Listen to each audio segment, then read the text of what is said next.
Dans cette vidéo, nous allons corriger l'exercice numéro 7 de la banque orale CCP. Donc voici l'exercice, soit UN et VN, deux suites de nombres réels positifs. On suppose que les suites UN et VN sont non nulles à partir d'un certain rang. Montrer que UN équivalent à VN implique que la série UN et la série des VN sont de même nature. Deuxième question, étudier la convergence de la série pour n supérieur ou égal à 2 de moins 1 puissance n plus i entre parenthèses, ln de n sinus de 1 sur n, le tout divisé par racine carrée de n plus 3, moins 1. Ici, i désigne le nombre complexe de carré égal à moins 1. Donc pour ça, on va faire quelques rappels pour la première question déjà. Donc là, on parle d'équivalence, donc je vais rappeler ce que c'est que l'équivalence. Donc soit un et vn de suite à valeur réelle. Les suites un et vn sont équivalentes si et seulement si, donc deux points, s'il existe une suite, epsilon n, telle que la limite d'epsilon n est égale à 0, et s'il existe un rang, grand N, à partir duquel un est égal à Vn fois 1 plus epsilon n. Donc on peut voir du coup que quand n tend vers plus l'infini, 1 plus epsilon n va tendre vers 1, et donc un et Vn vont avoir même limite. On note alors un est équivalent à Vn. Donc remarque, si Vn est différent de 0 à partir d'un certain rang, que je note parfois APCR, à partir d'un certain rang, alors on peut écrire la un équivalent à Vn d'une autre façon. On peut l'écrire de cette façon-là. Donc un est équivalent à Vn si et seulement si la limite de un sur Vn est égale à 1. Effectivement, hein, si un sur Vn tend vers 1, donc là, ça c'est bien défini, puisqu'on a Vn différent de 0 à partir d'un certain rang, donc il n'y aura pas de problème en l'infini. Donc si un sur Vn tend vers 1, ça veut dire que un est égal à Vn fois quelque chose qui tend vers 1. Et donc du coup, ce quelque chose, on peut écrire 1 plus epsilon de n avec epsilon de n qui tend vers 0. Donc ça marche, hein, effectivement. On peut aussi remarquer que, donc ça c'est notre propriété, que un est équivalent à Vn si et seulement si un moins Vn est négligeable devant Vn. Alors revenons à l'exercice. Donc on a deux suites un et Vn qui sont équivalentes, et on veut montrer que la série de un et la série de Vn sont de même nature. Donc ça veut dire quoi être de même nature? Ça veut dire que si l'une converge, alors l'autre converge, ou bien si l'autre diverge, alors l'autre diverge, d'accord? Donc converge ou diverge en même temps. Donc par hypothèse, donc, dans l'exercice, on a dit que les deux suites un et Vn sont non nulles à partir d'un certain rang. Donc là, je vais en particulier utiliser ça pour Vn. Donc il existe un rang n0 à partir duquel Vn est différent de 0, Vn est non nul. Ainsi, la suite un sur Vn est bien définie, il n'y a pas de problème, parce qu'on ne divise pas par 0, mais à partir du rang n0. De plus, comme un est équivalent à Vn, d'après ce qu'on vient de voir dans les rappels, la limite quand n tend vers plus l'infini de un sur Vn est égale à 1, puisque les deux suites sont équivalentes. Ainsi, donc là, on traduit la définition de limite. Donc ça veut dire quoi? Que la limite de cette suite tend vers 1, ça veut dire que pour tout epsilon strictement supérieur à 0, il existe un rang supérieur ou égal à n0. D'accord? Là, je prends bien un rang supérieur à n0 pour ne pas avoir de problème avec un dénominateur égal à 0. Donc il existe un rang supérieur ou égal à n0, tel que à partir de ce rang grand N, en valeur absolue, un sur Vn moins 1, donc moins la limite, est inférieur ou égal à epsilon. Donc la distance entre la suite et la limite est inférieure ou égal à epsilon à partir du rang grand N. Donc on va prendre epsilon égale 1,5, et on va fixer du coup un entier grand N, vérifiant ce qui précède. Donc ça va donner la chose suivante. Donc pour tout n à partir de grand N, en valeur absolue, un moins Vn moins 1 est inférieur ou égal à 1,5. Donc voilà, maintenant on va transformer cette inégalité de valeur absolue en double inégalité. Donc si en valeur absolue un moins Vn, un sur Vn moins 1 est plus petit que 1,5, ça veut dire que un sur Vn moins 1 est compris entre moins 1,5 et 1,5. D'accord, hein, je vous rappelle, hein, si en valeur absolue x est plus petit que a, c'est équivalent à dire que x est entre moins a et a. Donc voilà. Ensuite, on va encadrer un sur Vn, donc on va faire plus 1 à gauche et à droite, donc toujours à partir du rang grand N, on aura que un sur Vn sera compris du coup entre moins 1,5 plus 1, donc ce qui fait 1,5, et 1,5 plus 1, ce qui fait 3,5. Et par conséquent, on va multiplier par Vn à gauche et à droite. Alors pourquoi on a le droit de multiplier par Vn? Puisque on a supposé que Vn est non nul à partir du rang à partir de n0.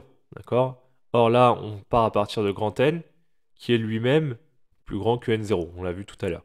Donc du coup, on peut multiplier par Vn. D'accord? Je le remets ici, car Vn supérieur ou égal à 0. On peut multiplier par Vn, puisque Vn est non nul et est supérieur ou égal à 0. D'accord? Vn est supérieur ou égal à 0. On l'a dit tout à l'heure dans l'énoncé. C'est de suite réelle positive, hein. Et non nul, donc du coup, ça ne change pas l'inégalité. Ça ne change pas le sens des inégalités ici. Et donc on a bien cette inégalité-là. Donc 1 demi de Vn est plus petit que Un est plus petit que 3 demi de Vn. Donc je vais remettre l'inégalité ici. On va l'utiliser maintenant pour démontrer la question. Donc on a deux cas. Premier cas, on va supposer que l'une des suites, donc par exemple la série des Vn, converge. Donc si la série des Vn converge, qu'est-ce qu'on peut en déduire sur la série des Un? Donc on va utiliser l'inégalité. Donc je prends la deuxième partie ici. Donc Un plus petit que 3 demi de Vn à partir du rang grand N. Donc par le critère de majoration des séries à termes positifs, comme la série des Vn converge, il en est de même pour la série des 3 demi de Vn. Et donc par critère de majoration des séries à termes positifs, on en déduit que la série des Un converge également. Donc on voit, première chose, que si la série des Vn converge, alors forcément la série des Un converge également. Maintenant on va faire l'autre cas. Si la série des Vn diverge, est-ce que la série des Un diverge? Donc on va le vérifier. Donc on va toujours utiliser l'inégalité de départ, mais on va prendre la première partie cette fois-ci. Donc à partir du rang grand N, on prend 1 demi de Vn inférieur ou égal à Un. Donc on va utiliser le critère de minoration cette fois-ci des séries à termes positifs, puisque là la série des Vn diverge, donc la série des 1 demi de Vn diverge également, puisqu'on multiplie par une constante, et donc par le critère de minoration, on en déduit que la série des Un diverge également. Donc là on voit bien que si la série de Vn converge, alors la série de Un converge, et si la série de Vn diverge, alors la série des Un diverge. Donc on voit bien que dans tous les cas, les deux séries sont de même nature. Quand l'une converge, l'autre converge, et quand l'une diverge, l'autre diverge également. Donc deuxième question, on va étudier maintenant la convergence de la série pour n supérieur ou égal à 2 de moins 1 puissance n plus i, ln de n, sinus de 1 sur n, le tout divisé par racine de n plus 3, moins 1. Alors déjà, on va donner un nom à la suite qui est au terme général de cette série. Donc on pose pour n supérieur ou égal à 2, un égale donc moins 1 puissance n plus i, ln de n, sinus de 1 sur n, le tout divisé par racine carrée de n plus 3 moins 1. On va calculer la valeur, le module de un, puisque là il y a des noms complexes, hein. Donc je dis pas valeur absolue, je dis plutôt module. Donc module de moins 1 puissance n plus i. Donc je vais calculer ça pour commencer, ça va nous aider ensuite à calculer le module de toute l'expression. Donc le module, je vous rappelle, c'est la racine carrée de la partie réelle au carré plus la partie imaginaire au carré. Donc la partie réelle, c'est moins 1 puissance n au carré, plus la partie imaginaire, le coefficient devant i, c'est 1 au carré. Donc moins 1 puissance n au carré, ça va faire 1. Et 1 au carré, ça va faire 1 également, donc racine de 1 puissance, qui fait racine de 2. Donc on va pouvoir en déduire le module de un. Donc le module du n, c'est quoi? Donc ça va être le module de ce qu'on vient de calculer ici, donc racine de 2, fois ln de n. Donc le module de ln de n, c'est ln de n, puisque ln de n est un réel, qui est positif, puisque n commence à partir de 2. Sinus de 1 sur n, c'est le module de sinus de 1 sur n, c'est également sinus de 1 sur n, puisque n est strictement positif, donc sinus de 1 sur n est également positif. Et en bas, c'est positif aussi, puisque n est plus grand que 2, donc il n'y a pas de problème. Donc on va utiliser les équivalences. Donc en valeur absolue, donc un c'est en module, un c'est équivalent à quoi? Donc on va utiliser le fait que sinus de x, c'est équivalent à x en 0. Donc comme 1 sur n tend vers 0, sinus de 1 sur n, ça va être équivalent du coup à 1 sur n. Et même chose ici, racine de n plus 3, donc racine de n plus 3, c'est équivalent à racine de n, hein, racine carrée de n. Et racine carrée de n, c'est pareil que n puissance 1 demi. D'accord? Et là, c'est négligeable cette constante, on peut l'enlever. Donc racine carrée de n puissance 1 demi. Donc n puissance 1 demi, pardon.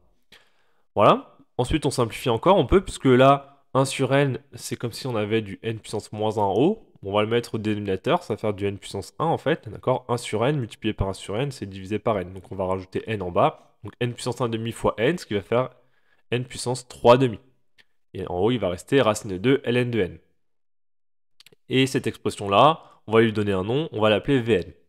D'accord? Donc voilà, on a calculé le module de Un. Donc l'objectif, hein, c'est de montrer la convergence. Donc là, on va essayer de montrer déjà que la série des Vn converge. D'accord? Ça montrera du coup que Un converge absolument en module.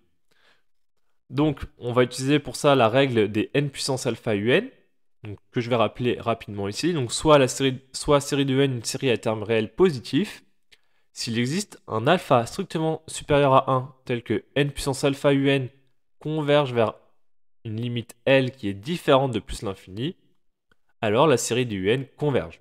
Donc ça c'est très pratique. Ça nous permet dans de nombreux cas de démontrer la convergence de séries. Alors souvent nous on utilise le cas où L est égal à 0, hein, d'accord? Donc n puissance alpha un, si ça tend vers 0, bah, ça veut dire en fait que un est négligeable devant 1 sur n puissance alpha. Et comme la série des termes générales 1 sur n puissance alpha converge lorsque alpha est supérieur à 1, ça permet de conclure directement que la série des un converge. Donc on va utiliser cette règle-là. Donc il faut essayer de trouver un alpha quand je vais multiplier. Donc là on est sur la suite Vn, hein.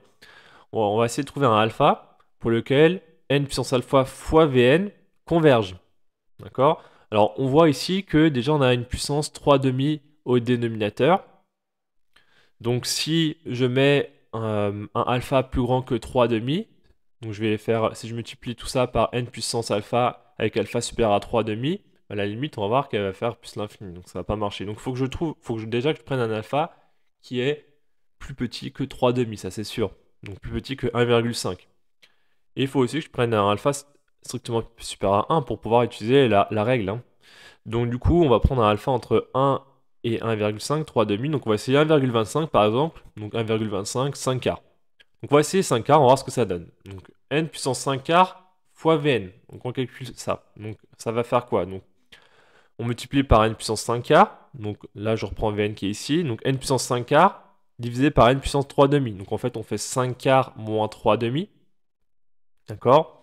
5 quarts moins 3,5, hein, on calcule, ça fait moins 1 quart, donc n puissance moins 1 quart n puissance 1 quart au dénominateur. Donc voilà. Et là, du coup, là, quand on va calculer la limite de cette expression en plus l'infini, c'est les puissances de n qui gagnent sur ln, hein, toujours, on va trouver que la limite c'est égal à 0. D'accord? Et donc là, on est bien dans le cadre du théorème. Donc on a trouvé un alpha, donc ici 5 quarts, qui est plus grand que 1, et tel que la limite quand n tend vers plus l'infini de n puissance 5 quarts fois Vn est égal à 0. Donc là je remets ce qu'on a trouvé ici. Donc, par la propriété, on en déduit que la série des Vn converge. D'accord? Or, Vn, on a vu, hein, c'est équivalent au module de Un. D'accord? Donc comme la série des Vn converge, d'après la première question, c'est-à-dire que les deux séries-là ont même... Donc ces deux suites pardon, sont équivalentes, donc les séries donc, sont de même nature, et donc la série en valeur absolue du n converge également, puisque la série des Vn converge. Donc la série en module de Un converge, donc la série du n converge absolument, donc c'est la définition de convergence absolue, et donc ça veut dire que la série des Un converge.